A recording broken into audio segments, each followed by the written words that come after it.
All right, we got some breaking news on the injury front that we got to get into here on Chicago Bears Now. My name is Harrison Graham. Appreciate everybody for tuning in. Now, in the second half of this video, we do have a mailbag episode that we already filmed, so stay tuned for that. But I do want to get to the injury notes here. We'll get to Jaylon Johnson in a second. He did have his practice window opened today, so stay tuned for that. And as always, subscribe to the channel for daily content. But the Friday injury reports are out for both teams.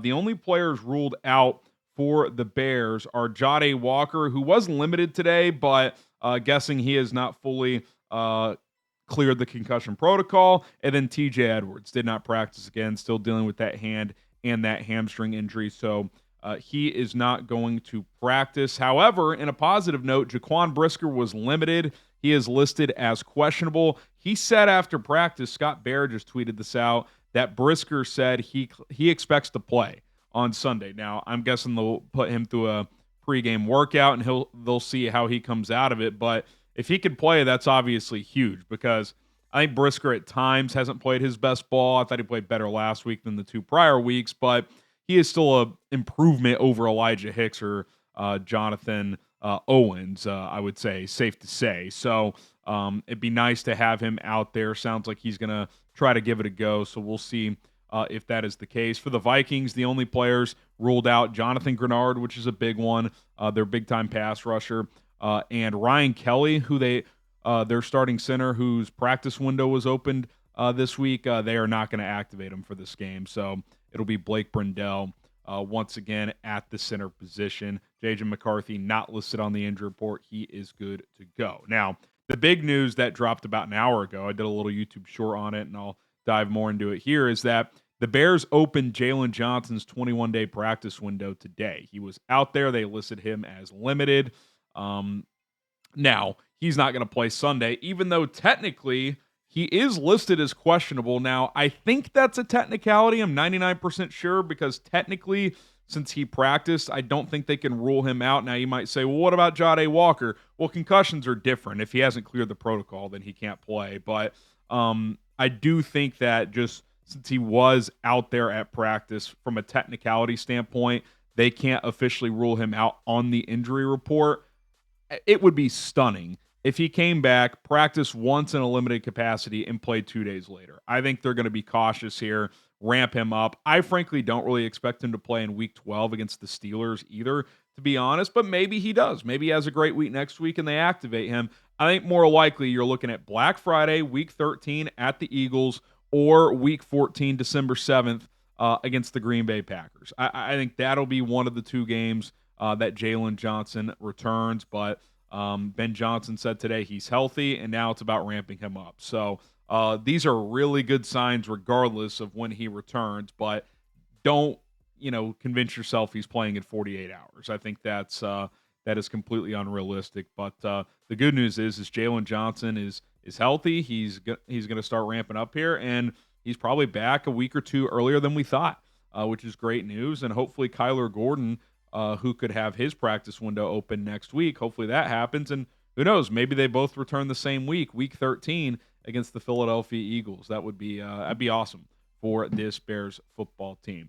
All right, that's where things sit right now on the injury front. Stay tuned. We got a full mailbag episode to come here on Chicago Bears Now, where we take all of your questions. We'll have a couple videos tomorrow, including our joint preview with Patrick Seatman, Bears Vikings.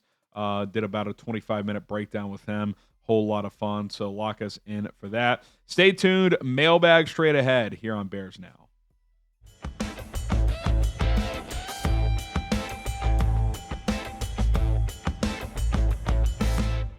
I'm Harrison Graham. This is Chicago Bears Now. It is mailbag time. We'll start with Cardiac Bears. That's fitting. What do the Bears have to do better offensively against Brian Flores' defense this week? Because, if you remember in Week 1, the Bears got off to a fast start. Straight down the field. Caleb was doing a good job getting through reads, getting back to the check down, scrambled one in, and you're like, man, this team is off to the races. And then what really stood out from there is two things to me. One, pre-snap penalties killed a bunch of drives. It was an issue. We heard about it throughout training camp. The reporting on that was strong. And the run game never got going, which was a theme the first month of the season. Well, since then, the Bears have run the ball a lot better. And while it's still not perfect, the penalty stuff has improved notably the last 2 weeks against Cincinnati and especially against the Giants. So if you have a cleaner operation, and I don't expect this team to rush for a $175 against Flores, but if you can find some more efficiency there and stay balanced, I think those two things will really, really help. I mean, in week one, outside of some Caleb scrambles, you only had 20 carries for 61 yards. Kyle Monangai had 0 carries in that game, by the way. It was Swift, 17 for 53, and then DJ Moore, 3 for 7. 3 for 8, I should say. So you got to get more efficiency out of your running back crew. Obviously, Monangai's role has a role now. He did not then. And DeAndre Swift and the O-line's done a better job as well. So I think those are a couple of areas. Play cleaner and find more production out of your running game. Is this a must-win for the Chicago Bears?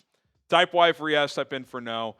I don't know if it's a must-win, but if you lose, getting swept by this Vikings team, that's kind of a tough pill to swallow. You let that game get away in week one. You kind of owe them one, need to salvage a split here. So must-win, maybe not quite, but pretty damn close, I'd say. All right, Gabriel, do you think we could make a trade for A.J. Brown this offseason? I don't know. Why would you even want to? I mean, other than he's an awesome player, I get it, but okay, what are you trading for A.J. Brown? Like a second and a fourth-round pick or something like that? So which receiver are you getting rid of? I mean, don't get me wrong. I think A.J. Brown would be the best receiver on this team, but you have good receivers. Like if you're going to make a big, splashy trade, I think it would be for a pass rusher or like a left tackle or something like that. So I do not expect them to be in the A.J. Brown sweepstakes. I do think A.J. Brown gets traded, but I do not think that the Bears will be the team that trades for him. All right, Mr. Big Fella, 69. If Caleb has 8 game-winning drives, is he the MVP? I don't think there's anything Caleb could do to win the MVP at this point. I guess if they won out, went 14-3, and he went nuclear, sure, it could happen. But I don't think he's in that level yet. He's making strides. He's playing well.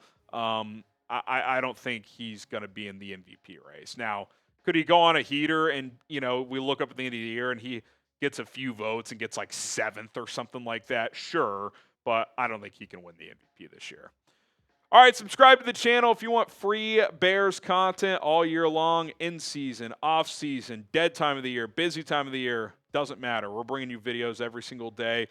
In fact, I don't think we've gone a full day without at least one video on the channel in like 3 or 4 years. So we're continuing to bust out content for you guys. So show some love, hit that subscribe button. It's 100% free.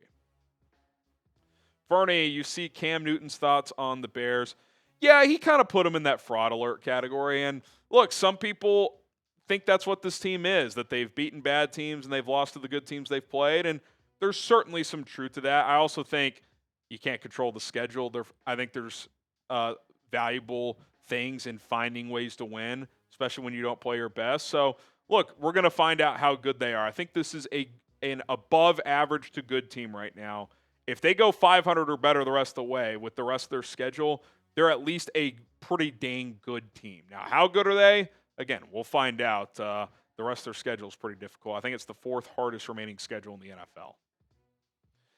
Doodle Bob, thoughts on moving DJ Moore in the offseason? I feel his production plus lack of enthusiasm doesn't warrant a $30 million cap hit. Maybe playing hurt, but still concerning. Give the future to a Dunze Luther Burden. Well, I'd push back on the enthusiasm thing. He's been tough as hell this year. He's played through injuries. Now, again, the production thing, is he worth the cap hit? That's worth a conversation in the offseason. Right now, I'm glad he's here. He has a role on this team. I still think there are games where he can have a bigger role. A couple weeks ago against the Bengals, thought he had a great game. He had 72 receiving yards and took that jet end around for a touchdown. So he can still have games where he's a big reason why this team's winning. He still commands attention from opposing teams. So, certainly if Luther Burden finishes strong, if Adunze has a strong finish, DJ Moore could be a guy they look to move in the offseason, especially if they're looking to invest some money at a different position. But, a lot of things factor into that between now and then.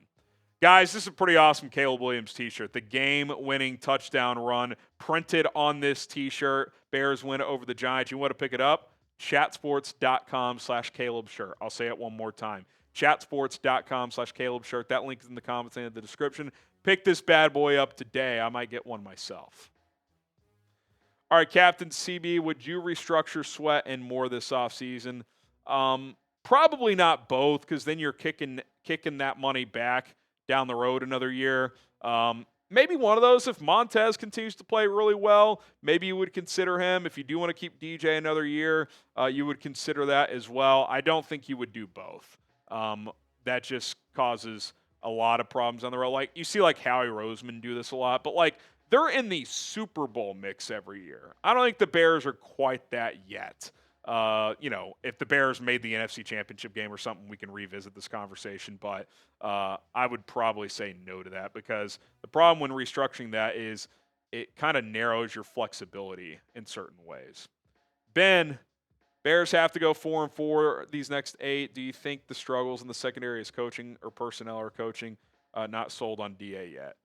I mean, Deshaun Wright was your 6th corner when you signed him, and he's actually played decent. So, Tyreek Stevenson's very up and down. I don't think we can call his up and down nature a reflection of coaching. Like, he's been up and down throughout his career now. Like, that's kind of who he is. His good is really good. His bad is not very good. So I think it's on Tyreek to be more consistent. I'm not saying Dennis Allen has been an A+++, but this team does not have great pass rushers, and they have a beat-up secondary. So I think all things considered, he's actually done a pretty good job. Also, the Bengals and the Lions game have inflated some numbers. They got torched in those games, obviously. Obviously, they all count. But considering the injuries, the personnel weaknesses in certain areas, TJ Edwards has missed a bunch of time. Jaylon Johnson's been out all year. Terrell Smith has never played on this team under Dennis Allen. TJ Edwards has missed, did I say him already? He's missed half the season. Like, you've had a lot of key guys out. I'm not saying Dennis Allen has been the best DC in the league, but I think all things considered, he's done a pretty good job.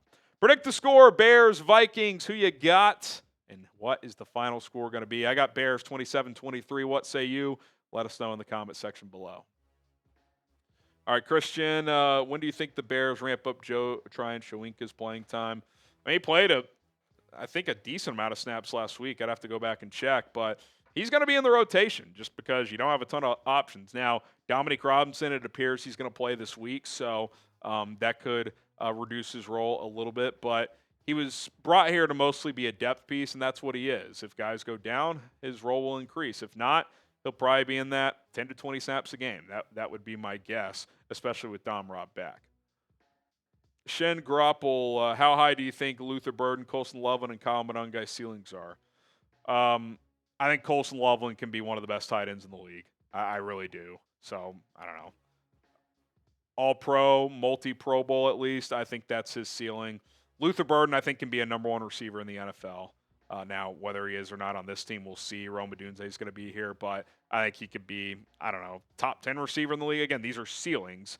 Kyle Monungai, I think he can be a solid – I think his ceiling is probably like, is he a top 12 running back in the NFL, top 15? He's probably never one of these dominant backs. I think a more realistic scenario for him is like he's a part of a 1-2 punch, and the ceiling part of that is he could be the one in the 1-2 punch. But I'm comfortable saying, we've already seen it.